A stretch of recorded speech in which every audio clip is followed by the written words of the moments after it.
Hi and welcome to the Corporate Life Podcast. My name is Hina Siddiqui and I loved and hated my corporate jobs for years. This podcast is going to empower you to go high on your career without losing yourself. I invite you to join me each week as you will hear real cool stories of the real cool corporate people doing real things in the corporate world. And the experiences and advice can change your story too. Hey guys and girls, how have you been this week? I'm your host Hina Siddiqui and you are listening to the Corporate Life Podcast. Today I want to give a huge shout out to all job seekers, especially those who have lost their jobs during the pandemic and those who are struggling financially and emotionally because of pay cuts and sudden loss of job. I want to tell you that I am standing by you. You are not weak. You can't lose hope and you can't lose your dignity for sure. Just because you are unemployed, just because you are not sure what's going to happen in future, just because the current marketplace is uncertain and scary. As I said, I'm totally with you, but just want a promise from you that you're not going to feel like a victim.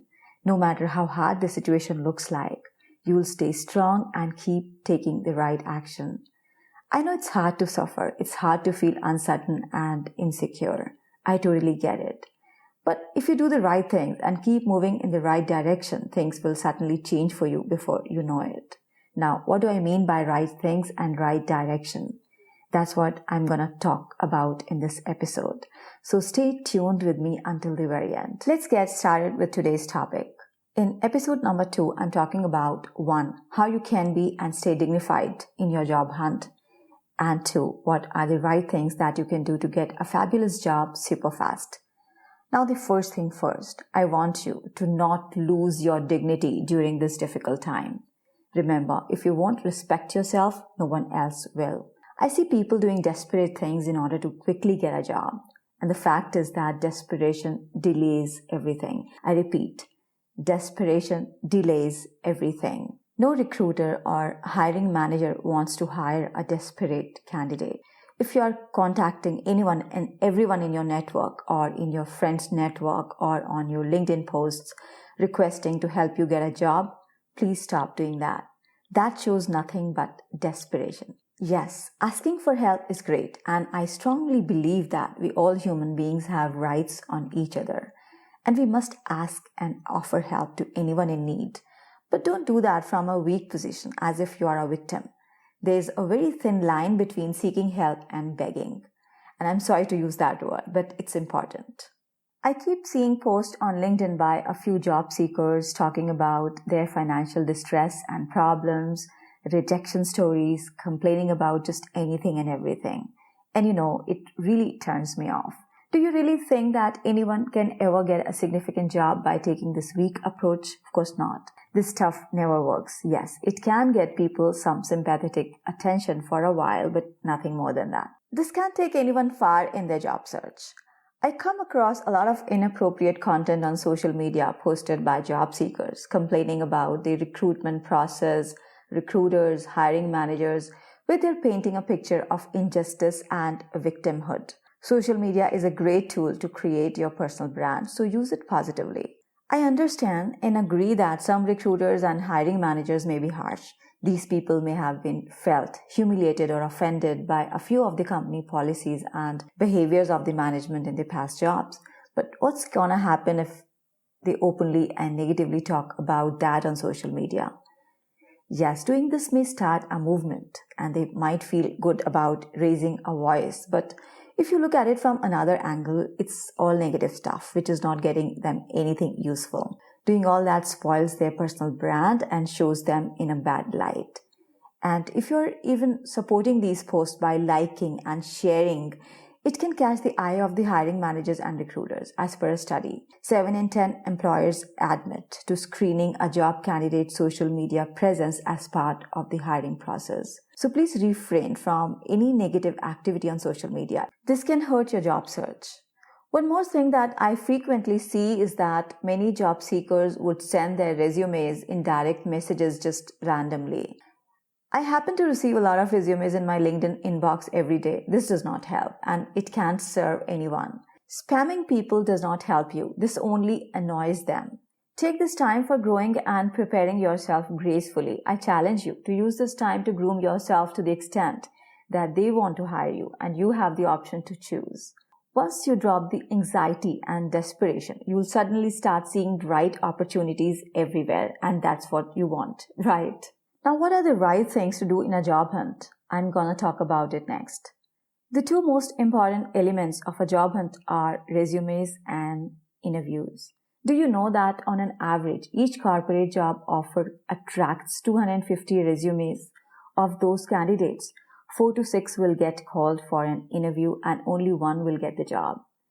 Resumes can get you interviews and interviews can get you the job offer. And if you get these two things right, you're all set, isn't it? So how's this resume thing works? Most people send their one and only resume to apply for tens of open positions just blindly. I find it nothing but shooting in the dark. I know plenty of people spreading their resumes like a flyer on a street and then wondering why they are not hearing back from the recruiters. And this is crazy. To be able to hit the bull's eye, you first need to know and see the eye, if that makes sense to you. So if you're sending your one and only resume to apply for every open position, just stop doing that immediately. The most effective job search strategy is to customize each resume to match the job description, no matter if you're applying for one position or 20. If you would like to hear back from the recruiters, and who doesn't, by the way, create an interesting resume which is tailored to the job requirements. And you know that 63% of the recruiters want to receive resumes tailored to the open position, as what LinkedIn and Forbes report. And the strange thing is that most people perhaps know this, but they would typically create one generic resume in their entire job hunt process. I suggest you take a targeted job hunt approach. Choose jobs carefully by paying good attention to the job description. And then, if you feel it's a good fit for you, go ahead and apply for that. And if it doesn't feel right, don't apply. I just suggested you create an interesting resume if you seriously would like to get an interview invite. Because on an average, 10% of job applications result in interview invites. That means you would need to stand out from the crowd. I get tens of resumes every day for assessment, ranging from 1 page to 10 pages. Totally beginners to seasoned professionals, nearly all of them look pretty much the same. Boring. What do I mean by boring? Most of them have a vague career objective at the top instead of a unique career summary. No exact accomplishments and relevance to the job description. Then, full of overused adjectives that sound pretty generic and emotionless. Lots of irrelevant information that confuses and annoys the recruiter, and typos, and this is the worst. So overall, they don't show the personality of the applicant. And here's the truth. Getting right interviews entirely depends on how interesting your resume looks. Your resume must portray you as who you are in best relevance to the job description posted by the recruiter. Doing so would not only stand you out in the crowd of resumes, but make you present yourself confidently and in the best light at the interviews.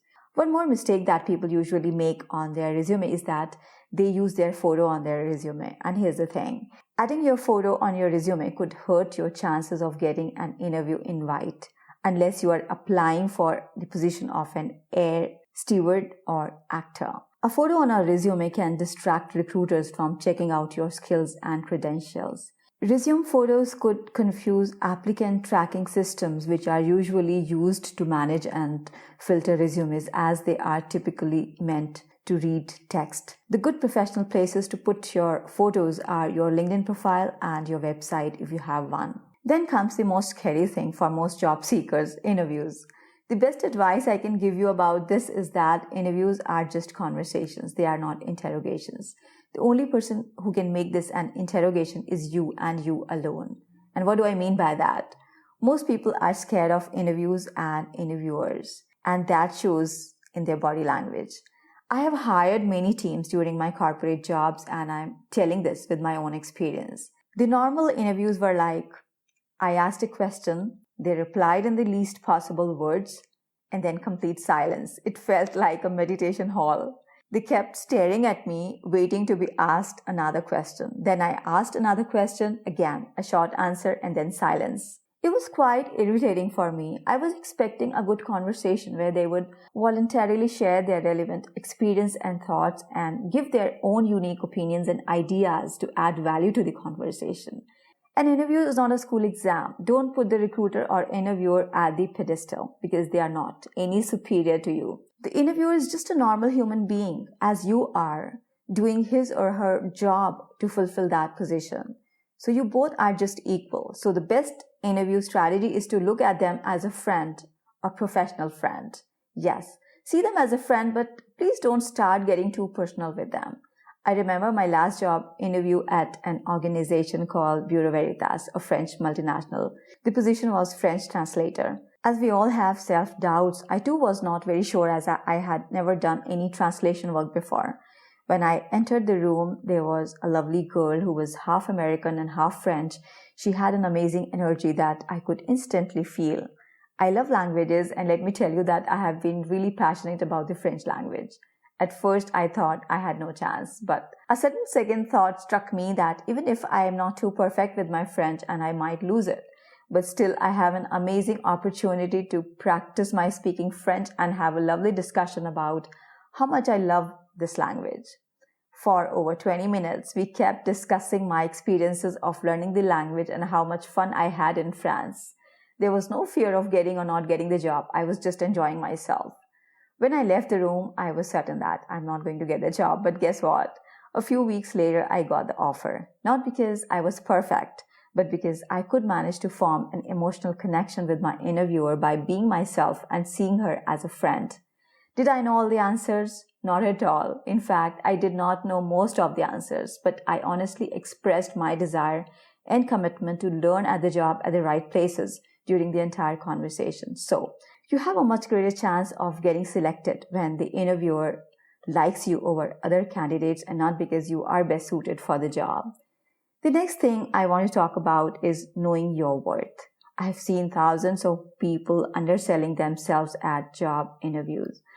So when people are asked about their salary expectations, they would most of the time say, as per industry standards, according to the company policy, it's negotiable. Sounds familiar. The truth is that I was in the same boat years ago. You have spent long years and lots of money to get yourself educated so you could get a great job, right? You deserve great things, trust me. Think high of yourself, know your worth, and keep raising it. And I know you are worthy of a fabulous job in a fantastic company. Say that to yourself again and again and feel it until you start believing it in your core. Now, if you are looking for a job or a job change, I invite you to join my 12-week group coaching program, Dream Job Mastermind. And I would love to share with you a few reasons why I am so connected with this program to the extent that I have dedicated all myself and my resources to help people learn the right way of a job hunt. There's going to be recorded stuff. This, however, is a personalized coaching program taking a big amount of my time and personal attention. In this program, I'm going to teach you the same stuff that I do in my $2,000 one-on-one coaching programs. This 12-week, highly comprehensive group coaching program costs just $397. The reason I have made it really low priced is because I wanted to make it affordable for most people who are serious about investing themselves in going far in their careers. At the very beginning, I conceived the idea of Dream Job Mastermind. I had decided to give away 50% of the revenue raised from Dream Job Mastermind to help COVID hit people. COVID has done a lot of damage, but it has also taught us great lessons. I lost my father to this pandemic, and I have always seen him so passionate about helping people with their employment over his own personal and professional interests. And with this program, my intention is to take the legacy forward. I really want to make a positive, permanent difference in people's lives because your employment is not just a way to make a living for you, but it also determines the quality of your living. And I want to touch human lives and their hearts. All I can say is that this is the price I'm paying for getting this beautiful life. You can find the link for the details in the show notes section. That's it for this week. I hope you love the knowledge I shared in this episode. Love you very much. I'll see you with another interesting topic next week. Stay happy and safe.